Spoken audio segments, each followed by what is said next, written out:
If you're at all familiar with the simulation hypothesis, you'll know some big names are proponents. People like Elon Musk and Neil deGrasse Tyson will use an argument along the lines of, in 1825, Joseph Nicey took the first permanent photograph. Less than 200 years later, we have realistic 3D simulations with billions of particles and millions of people doing random, novel actions, all at the same time. And we're at the dawn of immersive technology. Virtual reality, for example. If we continue progressing, it's thought, we'll eventually create perfect simulations of reality, and it's more likely than not that we're one of those simulations, rather than the original human race. And here's why. Nick Bostrom, the progenitor of this simulation hypothesis, proposes a trilemma wherein at least one of the following propositions is true. 1. Human civilizations almost certainly go extinct before reaching technological maturity as post-human civilizations. 2. Post-human civilizations almost certainly choose not to run a significant number of simulations of their evolutionary history, what Bostrom calls ancestor simulations, or variations thereof. 3. Or we are almost certainly living in a simulation. If post-human civilizations are capable of simulating environments and minds indiscernible to the Sims, and 1 and 2 are false, then, simply put, some human civilizations become post-human, some post-human civilizations are interested in running many simulations, those simulations have hundreds of billions of simulated minds. It follows then that the overwhelming majority of consciousness is simulated, and thus, it's more likely than not that we're one of those hundreds of billions, rather than the original simulators. While yes, Bostrom asserts that the computational power of such civilization would be astronomical, their simulation need not simulate every atom or have every aspect of reality for the simulated minds to not notice any irregularities. Read Bostrom's full essay on the argument. Of course, we don't know whether or not we will or even can reach post-humanity. Only time will tell. But given our current technological capabilities and foreseeable technological developments within the next 30 to 50 years, what could we create that would count as an early, rudimentary ancestor simulation? And what would it mean for the simulation hypothesis? I propose the Tesseract, a 3D virtual reality memory reconstruction system. If you've seen the movie Interstellar, you'll be familiar with the black hole Tesseract sequence, where Cooper is able to travel through time and communicate with Murph in the past. A fantastic sequence, no doubt. In it, we have time. Cooper is able to see the time zones. We have space. Cooper is able to move around and physically go to a time zone. And we have interaction. Cooper is able to interact with past time zones. The time zone Cooper chooses to go to is connected to prior events in a timeline. The timeline is where we start. As a video editor, I work on a lot of projects, but it was only when working on a project called The Hand of God that it first dawned on me that when looking at a project's timeline, I could see time, in some sense, the way God sees it. At a glance, I could see the video's beginning and ending simultaneously, and everything in between. This got me thinking, what other universes could I see at a glance? The Marvel Cinematic Universe, the Bond universe, the Harry Potter universe, the Lord of the Rings universe, the Star Wars universe, the multiverse. Though you'd be able to throw on your headset, boot up the Tesseract, and enter into these reconstructed cinematic universes, being Cooper in them, and moving and interacting, we'll take Bostrom's notion of ancestor simulations, and focus on reconstructing and being Cooper for our own past timeline. Though I have more recorded memories from my childhood than my grandpa or his grandpa, a child born in the 21st century, and really from the 2010s on, have their childhood recorded ubiquitously. Due to the explosion of camera technology within the last few decades, it's never been easier to consistently, at high quality, capture moments. A child born today has a fuller, more intricate, and higher quality memory cache than those past. And here lies our entry point into the Tesseract. The Tesseract is composed of timelines. Timelines are composed of time zones, and time zones are composed of memories. The Tesseract would initially work off of two types: recorded memories, photos and videos of time zones, and natural memories, past time zones you remember, including those not recorded. I should stop here to explain why I'm using the phrase time zones, given that the Tesseract in its final form will not only contain fully fleshed out memory reconstructions, but also fully fleshed out alterations of those memories. One would use a timestamp containing timeline, location, year, month, day, hour, minute information. To jump to a specific memory, the time zone provides the user with specific start, end, location, and timeline information for the memory in question.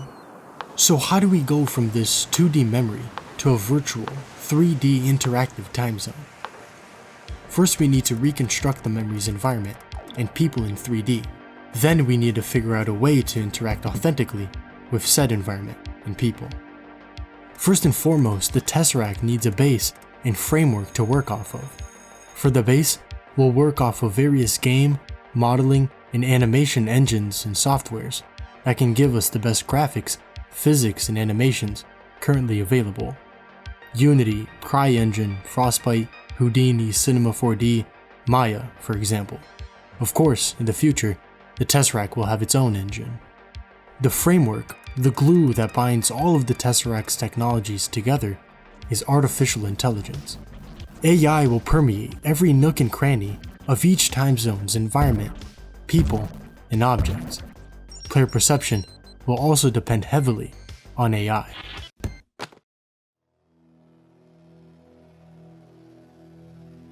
The Tesseract's environments, for now, will be the highest quality part of a reconstruction.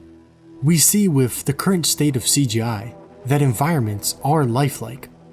Marvel's CGI is obvious. It's this CGI that will sell the Tesseract's environments. For people, we're still stuck in the uncanny valley, but the industry has improved leaps and bounds over the last 2 decades. Imagine where we'll be in a few more. Though this initial reconstruction will feel like an all-encompassing uncanny valley with its aberrations, we're back in 2017 at Truman's graduation party. Now let's take this single memory reconstruction and turn it into a time zone. With point cloud reconstruction, Facebook has been able to do something to this effect. They've created a virtual 3D environment from flat videos. Of course, we want to go deeper. Remember, a time zone is also an amalgamation of all pertinent memories regarding an overarching memory. In our case, Truman's graduation party is the overarching memory, which encapsulates a myriad of other memories. The Tesseract will gather all of my memories regarding the party, the location of the party, Truman, and all of the guests to reconstruct in a consistent sequence the overarching memory, and thus the time zone of Truman's graduation party. Currently, this time zone is bare bones. We have visual blank spots and other aberrations all around, and we're merely ghosts observing a memory past in an all-encompassing, uncanny valley. This valley, caused by current technological limitations aside, leaves us with 4 hurdles to overcome. The first one, how do we physically interact with the environment and people? 2, how do we completely fill in all visual blank spots and aberrations? The third one, how do we organically introduce novel stimulus? And lastly, how do we produce authentic reactions to novel stimulus? Hurdle 1 is simple to solve. With haptic technology, we can bring physical interaction into the sim. With haptic gloves, we can give ourselves the sensation of touch, and we'll be able to interact with people, the environment, and objects in the simulation. If our time zone is cold, then our haptic suit will reflect that. If we're in a hot environment, the suit adjusts accordingly. If a person bumps into you, or a gust of wind hits, you'll feel that too.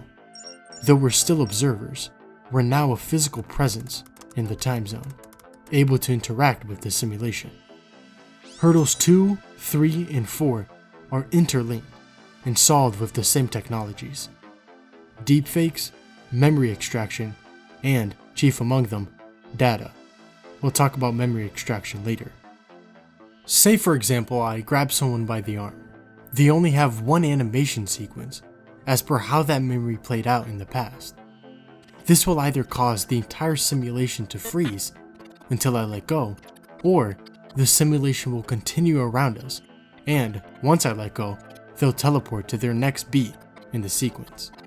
Solving the event flow problem will not only smooth out novel stimulus and simulations, but also take us from being physically present observers to physically present participants in the time zone, adding new stimulus to the simulation. So, I grab their arm. Two things can now happen.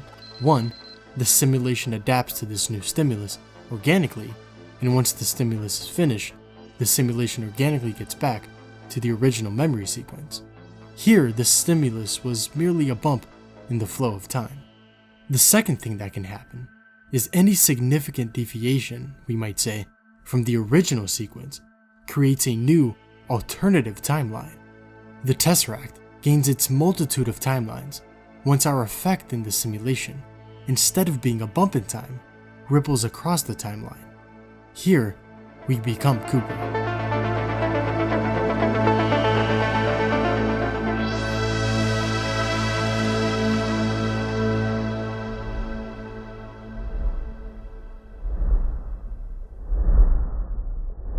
Remember that all of the current artifacts in the environment, people, objects, and individual memories are a result of the Tesseract having access to only my memories and personal data.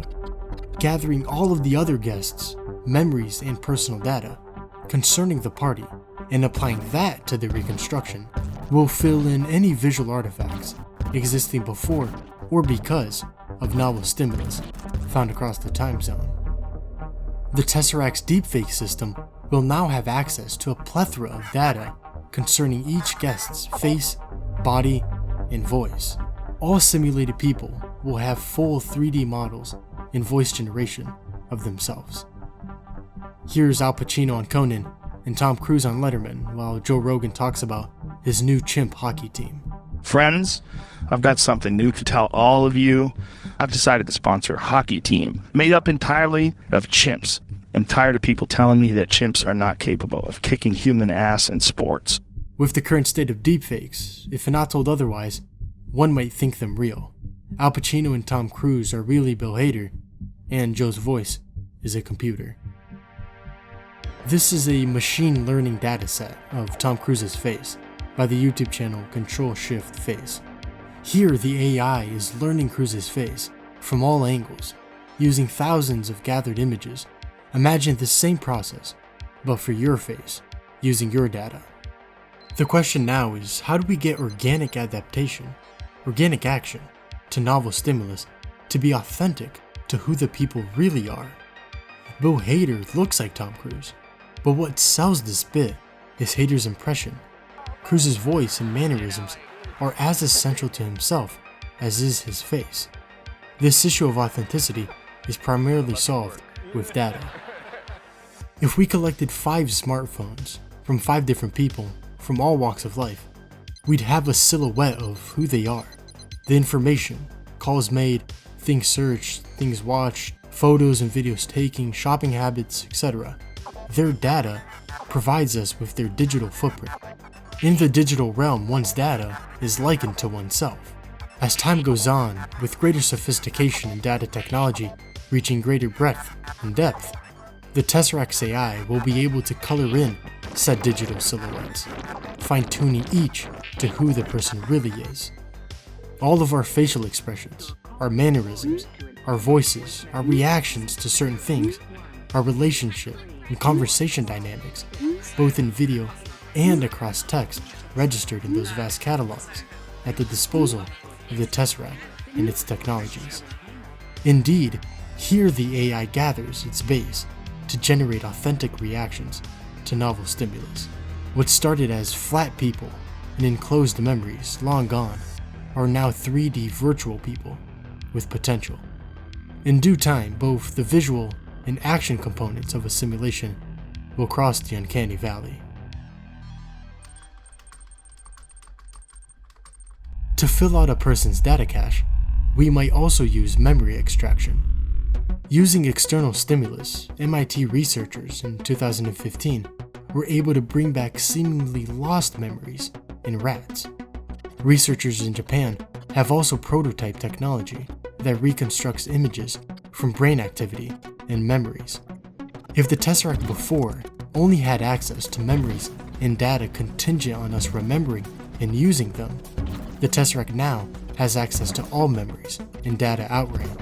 Again, apply this new data to the reconstruction, and we have completed our time zone.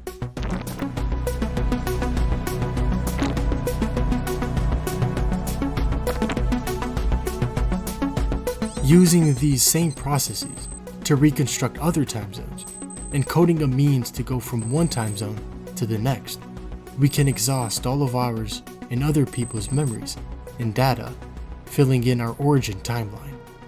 Having authentic simulations of each person in the time zone, we can introduce novel stimulus that spawn alternative timelines.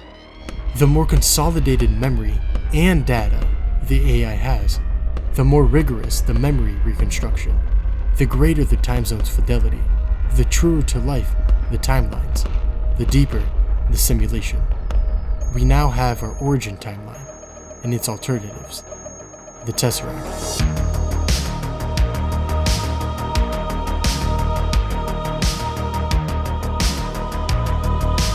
Alright, Smith, boot up the next simulation. Because the simulations will have a sort of consciousness to adapt to novel stimulus, and the Tesseract will have millions of simulated minds across its timelines, the Tesseract will have no shortage of sims to learn from and refine its consciousness simulation. Each timeline provides a different angle of Truman's mind.